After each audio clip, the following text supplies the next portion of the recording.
Hello and welcome to another episode of the Just Fine podcast. All right, let's just get right into it. I have a theory that I want to explain to the four of you who listen to this. Now, it's not a super strong theory. And hell, it's not even a theory that most people would care about, but it's important to me. And it's been on my mind for the past few days. So, first, a little bit of background information, a little bit of a literature review, if you will. Sorry. The full throes of my research and thesis prep. Anyways, so a little bit of background. There are people in this world who say, I don't drink water. They don't like the taste of water, and they don't drink it. That's astounding to me. Now, don't get me wrong. I can understand not liking the taste of certain water. Don't get me wrong. I do understand that. Dasani bottled water is garbage, and it tastes a whole lot different than like the Nestle bottled water.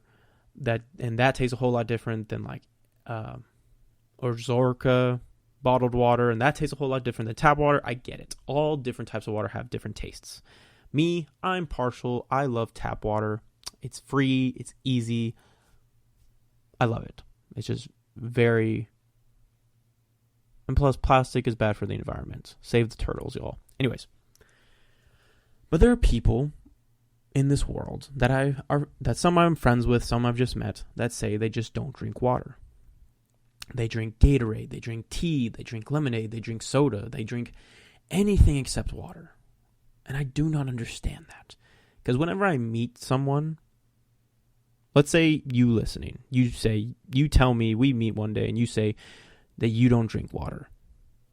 You know what the first thing I think is whenever I meet someone who says they don't drink water? I imagine what their pee is like. It's a very weird thing to imagine. I know. I'm weird that way. But if you don't drink water, like, I just imagine, like, when you pee, it's got to be like molasses. Just dark brown, thick, slow. Like pouring syrup on a pancake. Syrup? Which is it? Syrup or syrup? Anyways, like pouring syrup. Yeah, I think that's right. Pouring syrup on pancakes. That's what I imagine. When people say they don't drink water, that's what I imagine their pee is like. And that's can't be healthy. And they say, oh, well, I get all the hydration I need through Gatorade and stuff. No, that's bullshit. That's like, if you take all the water out of Gatorade, you're still left with like a shit ton of high fructose corn syrup, a shit ton of sugar, a shit ton of a bunch of other shit. So that water is barely doing anything to help your hydration levels. Anyways. So with that being said, that these people exist in the world. Again, people who don't drink water, how are your kidneys not hurting like all the damn time? Like if I go like a day without drinking water, my kidneys are like, Donald, you piece of shit. We're going to stab you until you drink water. And then I drink water. Like I'm about to drink water right now. It's amazing. Tap water. I'd love to be sponsored by tap water. Anyways, back to my theory. So knowing these people exist, I have a theory about non-water drinkers. And my theory is as follows. People, man, woman, whatever, who do not drink water are the best kissers. Let me say that again. People who do not drink water are the best kissers. Now let me explain my reasoning. If a person doesn't drink water, they drink everything else except water, they've got to be dehydrated most of the time. Their body is in a constant deficit. They're in constant need of hydration, of moisture, of water, of any kind, just to hopefully raise their hydration levels even just a little bit. And so, when you make out with them, they suck every ounce of moisture from their partner's mouth just to bring up their hydration levels just a little bit. When making out with someone who doesn't drink water, we mistake it for good kissing. Like, oh, they're just great kissers. No, they're trying to suck every ounce of moisture out of their partner's body just to improve their own hydration levels. And I guarantee every person who doesn't drink water exclusively French kisses. They use their tongue to scour the other person's mouth and just collect all the moisture and saliva they can, just to keep themselves a little bit less dehydrated. It's a very strong image I'm painting in y'all's minds, those of you, the 3 or 4 people who listen to this. It's a very strong image, and I apologize for painting this image into your brains. But you do understand my reasoning, right? Like if I'm so dehydrated and I'm not drinking any water, when I make out with someone, I'm going to try, my body's just instinctively going to try to collect any moisture they can. Suck all the moisture from my partner's mouth just to improve my own levels. So, again, this is a theory. And like any good theory, tests need to be run. Experiments need to be executed. Research has to be conducted. So I'm putting it out there to the, again, 3 or 4 people who listen to this. Let's do a research experiment. Let's do some research. I need a volunteer from the listening audience to recruit a sample size of 2. One person, you can go on Tinder, you can go on Bumble, Hinge, or just out in the real world. Find 2 people. One person, 2 people that you can like strike up a conversation with, hit it off with, you find them attractive, they find you attractive, and then one thing leads to another and y'all make out. Find one person who drinks water and one person who doesn't. And then make out with both of them at different time periods. Please don't make out with them at the same time. That's just weird. Unless they're into that, then that's fine too, because that saves you time. But make out with the water drinker and the non-water drinker. And then assess who was the better kisser. And I guarantee it's the non-water drinker. Now, I'm not asking you to do any statistical analysis or anything like that. All I'm asking for you to do is gather the information, collect the data, send it to the send it to the email address justfinepod@gmail.com with your analysis, and I'll share it on a future episode. And maybe we'll find some support for my theory. Now I'm putting this out there to you, the listener, because you probably have a better chance of executing the study than me. Because in order for me to conduct this study, I would have to find 2 separate individuals who find me attractive and are willing to make out with me. It's hard enough for me to find 1. Okay? So the chances of me being able to conduct this study are virtually non-existent. So I'm putting it out to y'all to execute, because you probably have a better shot of recruiting 2 participants. Hell, you can recruit as many as you want as long as it's an even mix. At least 2, I'm saying. Me, I probably couldn't even get 1 participant. So that's why I'm extending it to you. So please, if you feel inspired by my theory, and you're saying to yourself, you know what, Donald, that is a good theory. That makes sense. Your reasoning makes sense. Your hypothesis is logical. I'm going to do this research for you because you're so single you couldn't get anyone to make out with you. Thank you for that. I appreciate your thoughts and I appreciate your passion. So again, gather the participants, collect the data, and just email me the raw data and your preliminary results, and we'll go off of there. And maybe I can submit this to an academic journal. Maybe I can change my thesis and have it focused on this, even though this has nothing to do with psychology. Anyways, sorry. Wanted to start the episode off with that because that has been on my mind for the past few days. And again, it's a strong theory. It makes sense. But yeah. How are y'all doing? I feel like all these episodes have been just about me. How are y'all doing? I know y'all understand I can't hear you if you responded just then. But I hope you're doing well. Actually, I hope you're doing just fine. Duh, that's the name of the podcast. Me, myself, 2020 has just been a fuck show. We all know that. It's just been fucked left and right. And so some days are great, some days are weird. Like today. Today was a little bit weird because I had a job interview this morning at 7 o'clock in the morning. I don't know why the fuck I chose that for myself to do a job interview at 7 o'clock in the morning, but I did. I feel like it was just an excuse for me to force myself to get out of bed this morning and not wait till the last minute to get up. But it was for an assistant boxing coach job at a gym in South Austin, which is like 30 minutes away from my apartment. And so I get there at 7 a.m. The interview lasts like 7 to 8 minutes. It's a fucking quick interview.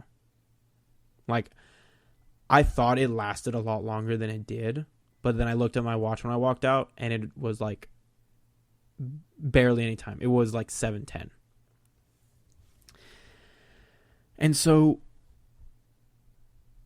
and the only reason I took this interview was because I'm just trying to like increase the amount of interviews I do, just to kind of get into the practice of doing job interviews, just for like future aspirations and development of like professionalism and professional Donald and all that jazz. But I fully believe that most employers don't really look at your resume. They just skim it and look for a few keywords that they want to see. And if they see them, then they'll ask you for an interview. Because this interview, majority of the questions were stuff she could have just looked at my resume for. And it was just annoying because we're going through this interview, basic questions like, what skills can you bring to the company? Like, how do you see yourself? What kind of coach are you? Shit like that. What is your experience? And then I'm going through it, knocking it all out of the park. Fucking amazing. Because while I never formally did boxing, I like most combat, like I did Taekwondo for years. I'm a 3rd-degree black belt. And any skills you learn in a combat sport, fighting-wise, is transferable to a majority of other fighting disciplines. So yeah, I learned Taekwondo, but in Taekwondo you still learn how to punch, you still learn how to strike, you still learn how to like keep your guard up, and all those skills are transferable to boxing. So it's not a big leap. And so I'm knocking all the questions out of the park, and I'm rattling the answers off super quickly, just talking, and then out of fucking nowhere, the owner says, "So, when do you plan to move to Austin?" And I said, "I'm not." And she said, "Oh, really?" And I said, "Yeah, I'm not planning to move to Austin because I'm involved, because like I just started a master's degree program at Texas State, which is in San Marcos, and I have a lease there that runs the entire school year." And she seemed very confused by my answer. And then she immediately started writing something down on her little clipboard. And that's when I realized, I'm not going to get this job. But what confused me is that, like, at the beginning of the interview, she asked me to talk about myself. And I said, the first thing I said was I just started a master's degree program at Texas State. And she said, "Oh, I saw that. Psychology is so interesting to me." Which, by the way, is bullshit. Anyone who's not involved in psychology, who says they find psychology super interesting, is a liar. What they're really saying is they like Criminal Minds, they like Mindhunter, they like Law and Order. Because if the majority of people who say, psychology is so interesting, it's so fascinating, really the only exposure they have to psychology is through TV, and all of that is just like like, what's the phrase I want to use? Spoofed up for television. Like, yes, the behavior analysis unit for the FBI does exist, but there are not just these hundreds of thousands of serial killers that are just running around the country that need to be analyzed. That's just not a thing. It's hyperbole. It's extravagant. It's not real life. It's television. And this was the type of lady that, like, it's clear, like, she likes Criminal Minds. So I was just like, whatever. I didn't expand on it. I didn't ask her any questions about why she likes psychology. I was like, okay, thanks, great. But she saw that I was involved in a master's program, but then was confused as to why I said I'm not moving to Austin. Because why would I move from my apartment, who is in San Marcos, which is like, and my apartment's like 2 miles away from campus. Why would I suddenly uproot, try to get out of my lease there, move 30 minutes away to Austin to be closer to a part-time job that I'm not even sure I'm going to get? Why would I even do that? When I'm committed to this program for at least 2 years, why would I suddenly uproot and move to Austin when I just got here? It's astounding. But I said, no, I'm not moving to Austin. And she started writing something down. And in that moment, I knew the interview was over. Like, I'm not getting that job. There's no way in hell I'm getting that job now. And once I realized that, I'm like, oh, okay, great. And then I just stopped giving a fuck. And then she ended the interview pretty quickly after that. After I said that I'm not interested in moving to Austin, I have no plans to. She did ask me how much I wanted to get paid, or what was my ideal pay salary. And I told her what I was getting paid at my previous job. And she said, oh, well, we offer a little bit more than that per hour. And I said, oh, okay, great. And she said, yeah, and I'm sure you would like a little bit more of a pay upgrade. So if you do consider moving to Austin. I'm like, what the fuck is this girl's problem? I'm not moving to Austin. I lived in Austin for 4 years in high school. I'm not about to try to live there again. 4 years was enough for me.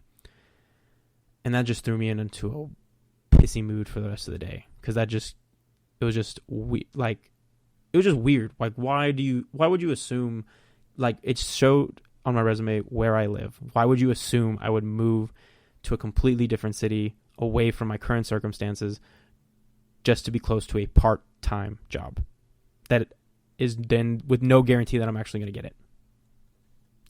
Astounding. And then I went to the gym later that day thinking that I would be able to release some stress, burn a little fat, help my body image issues, and just relax. But fate had other plans because I just got more annoyed. Because there's these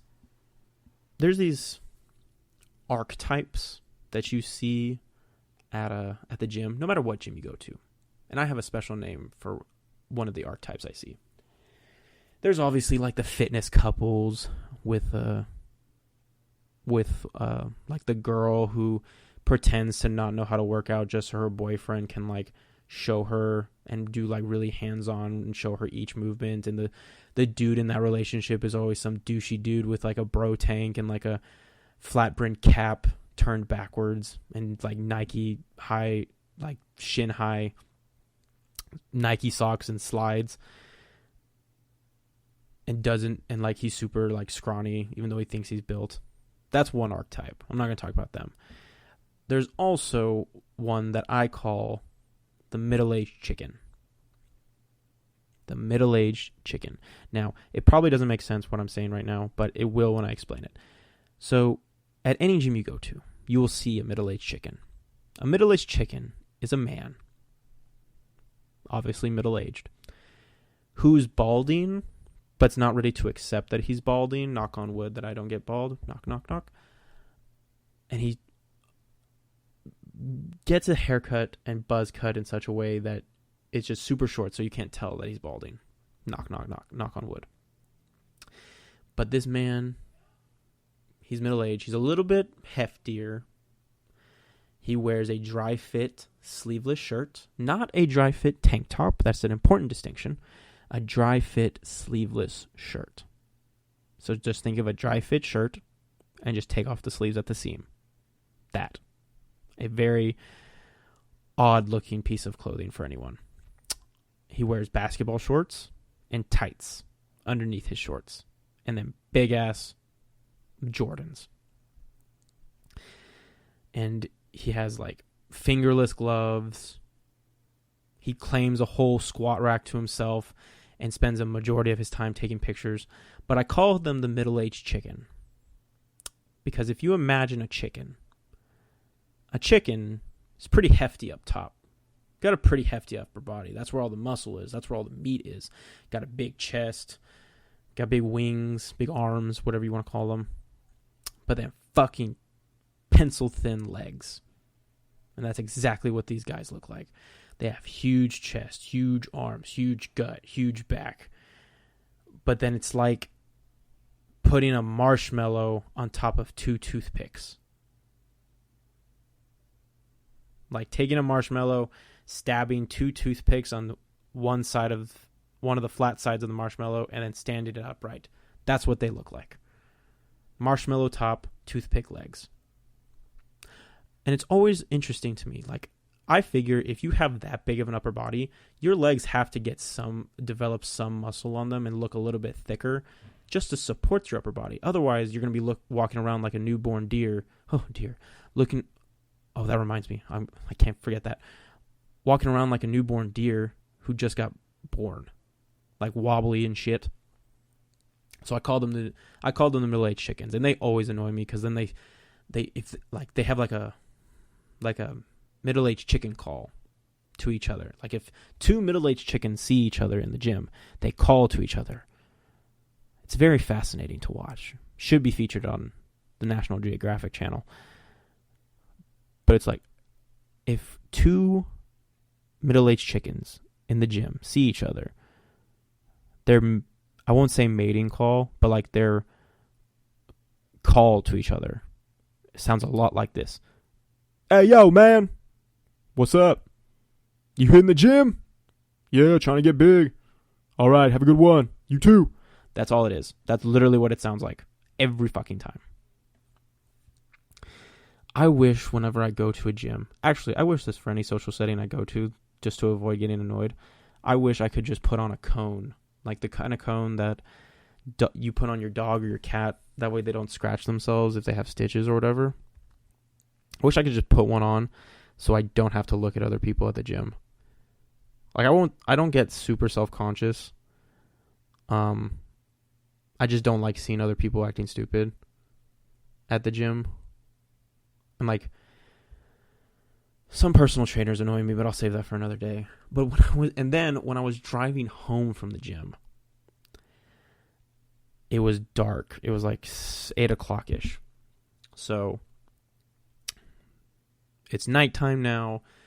I take a back roadway. I don't take the interstate to get back to my apartment. I like to take the back roadway just to listen to music. I can sing in my car without judgment. And nobody in the car, in like the lane next to me, seeing me sing. I can really like belt out and live out my fantasy of being a country rock star. And singing like a country artist. Anyways, sorry.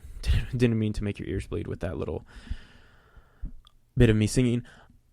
But then I'm driving down this, it was like a little residential neighborhood, but it's like a newly developed residential neighborhood, like just built. So there's a lot of like woodland areas around it.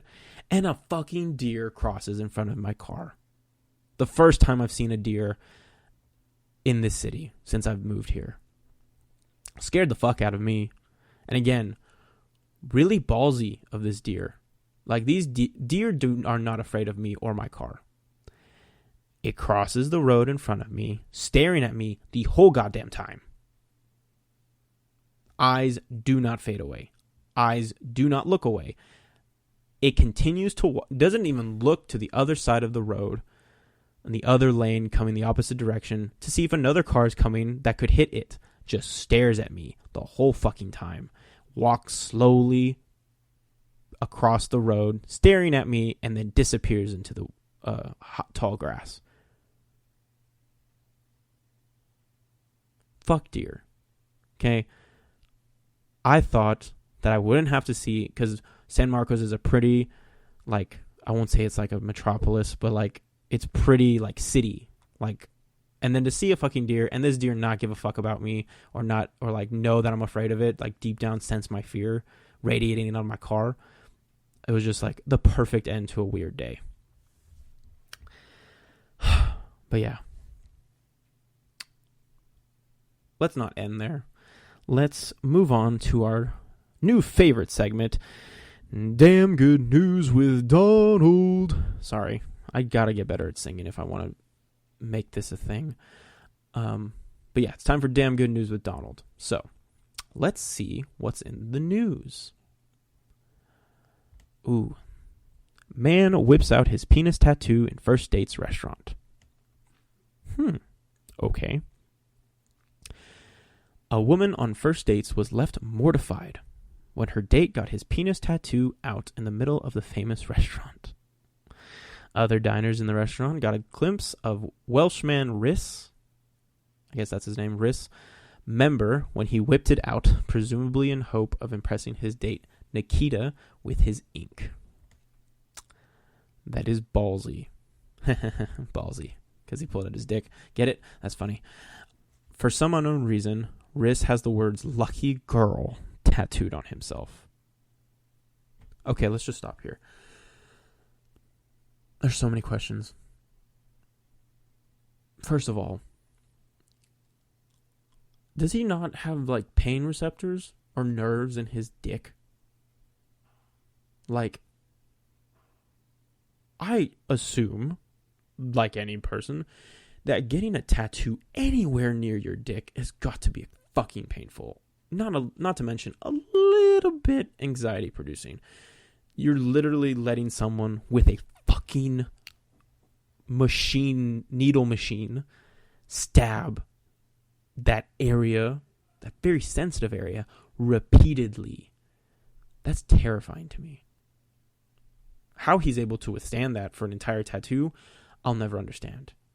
Maybe they use a numbing cream, but still, like, I would be super nervous if someone had literally like just a needle gun basically and was stabbing around a very sensitive area.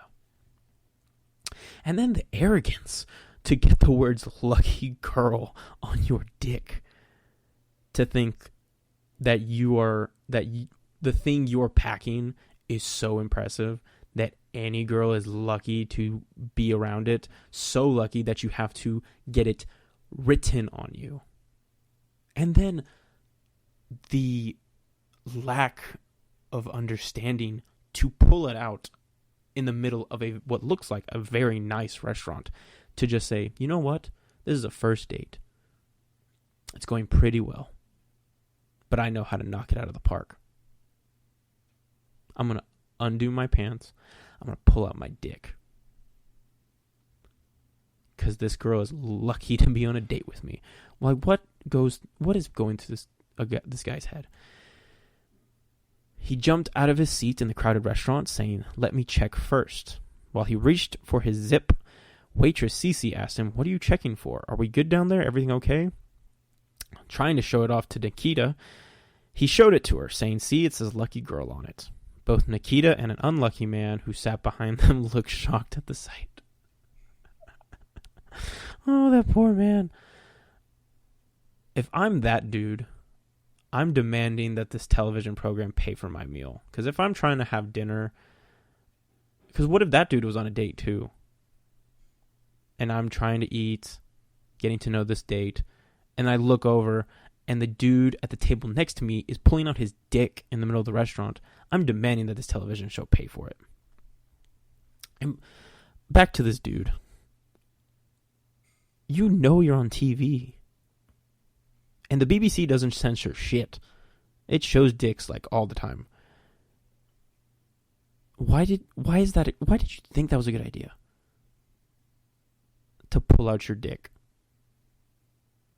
In this whole era of Me Too movement and hopefully men understanding that you cannot just openly sexually harass people, that's a no-no. why did this guy think it was okay to just pull out his dick in front of this girl he just met? The pair did get past the phallic faux pas and went on to speak about Nikita's 6-year-old son, Oscar. She showed him some photos of him, and by the end of the episode, they had organized a second date. Okay, well, then they're clearly meant for each other because they're both fucking stupid.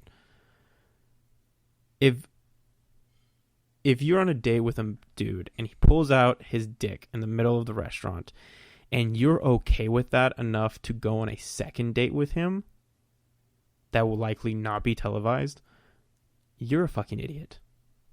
Because if everyone's nervous on a first date, and if this is how he deals with his nervousness on a first date, by pulling out his dick, why do you expect the second date to be better? And the article says the guy is reportedly going to be on his best behavior for their second meetup. That's such bullshit. He pulled his dick out on the first date. You cannot expect anything classier for a second date. He showed you who he was on the first date. It's only going to go downhill from here. Jesus Christ. And this looks like a super fancy restaurant. Again, why pull out... And this dude... Of course, okay, sorry. Y'all don't see this, but this dude has like the stupidest haircut too. Such a douche. He's wearing suspenders. Fuck me. This dude's... You can't... There's no video portion to this podcast, so you can't see how hard I just rolled my eyes. This dude is wearing suspenders with no tie or anything. He's just wearing like a white button-down, black pants, suspenders. His sleeves are rolled up.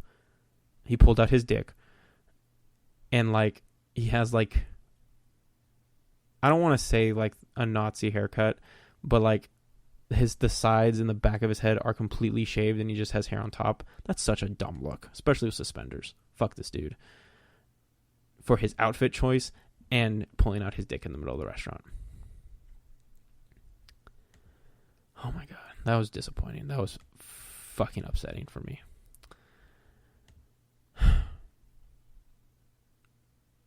And in other news, Mel Gibson is playing a Santa in a new movie called Fat Man. Right? Fat Man? Yeah. And what the fuck? He's a gun-toting Santa. What the fuck is wrong with you? This is a sign that humanity is dying. Humanity is going to destroy itself. If a movie coming out is about Mel Gibson playing Santa, who, based on the synopsis, teams up with the U.S. military to take out a 12-year-old boy, and they think this is the best comedic Christmas movie they could come up with, we're royally fucked. There shouldn't be any more Christmas movies made by big studios, in my opinion. They hit it out of the park with The Nightmare Before Christmas. That's the greatest big studio Christmas movie ever made. Leave Christmas movies for the rest of the time of humanity to Hallmark Channel. They're the best. They rock Christmas movies. Like, I'm a hoe for Hallmark Christmas movies. If you want to know, you know what? I wonder what's the best way to get to Donald's heart. Hallmark Christmas movies. If you lure me to some remote location that has a TV playing Hallmark Christmas movies, I will stay there indefinitely. That's a great way to trap me. So if anyone is interested in like husbanding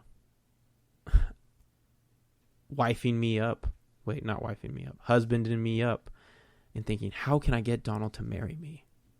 Bribe me with Christmas movies from Hallmark. That's the easiest way. Literally, I will... If you can guarantee me that one of the TVs in our house will be streaming Hallmark Christmas movies consistently, I'll marry you right then and there. I'm just a hoe for them. There's one, like my two favorites. One is called A Christmas Movie. The Christmas Movie. One is called The Christmas Card. It's really weird. It has Ed Asner. It's not supposed to be funny, but like one of the actors is just terrible in it. And I watched it on a loop throughout childhood.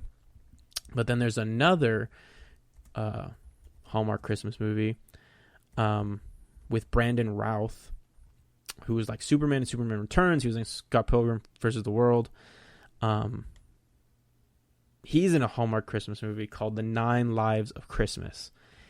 He plays a firefighter. There's a female lead. They're super cute together. And it's about like they each have a cat. They both adopt a stray cat. And like the cats force or like lead them, both characters, to like meet each other and eventually fall in love. It's so like, I'm not the biggest cat person in the world, but I love this movie because the cats are awesome. And these cats like brought these two people together who would never have found love without them. It's a heartwarming story. Like, if you haven't seen The 9 Lives of Christmas and you like cats, you gotta watch it. Like, it's fucking awesome. I watch it every fucking year. But that's a good way to end this podcast, advocating for Hallmark Christmas movies. I can't wait now. Christmas, once November comes, that's when I can justify watching Hallmark Christmas movies, and I can justify watching them all the way till February 1st. Anyways, all right, that's a good way to end. That's a good stopping point. I hope you enjoyed this episode of the Just Fine podcast. Remember, you can follow the podcast on Instagram and Twitter. I say that even though I don't post on them. I'm saying it anyway, just because it's habit now. The podcast is available on Spotify, Apple Podcast, Amazon Music, and YouTube. Every Friday is posted at 4 p.m. Central Standard Time. Like, subscribe, comment, whatever. Share this podcast if you think your friends, your family could possibly enjoy the podcast. Please share it with them. Any additional listens are greatly appreciated. If you have any topics, questions, stories, if you do the research proposal I suggested at the beginning of this episode, please email it to justfinepod@gmail.com. And I hope you have a just fine weekend. I'll see y'all next week.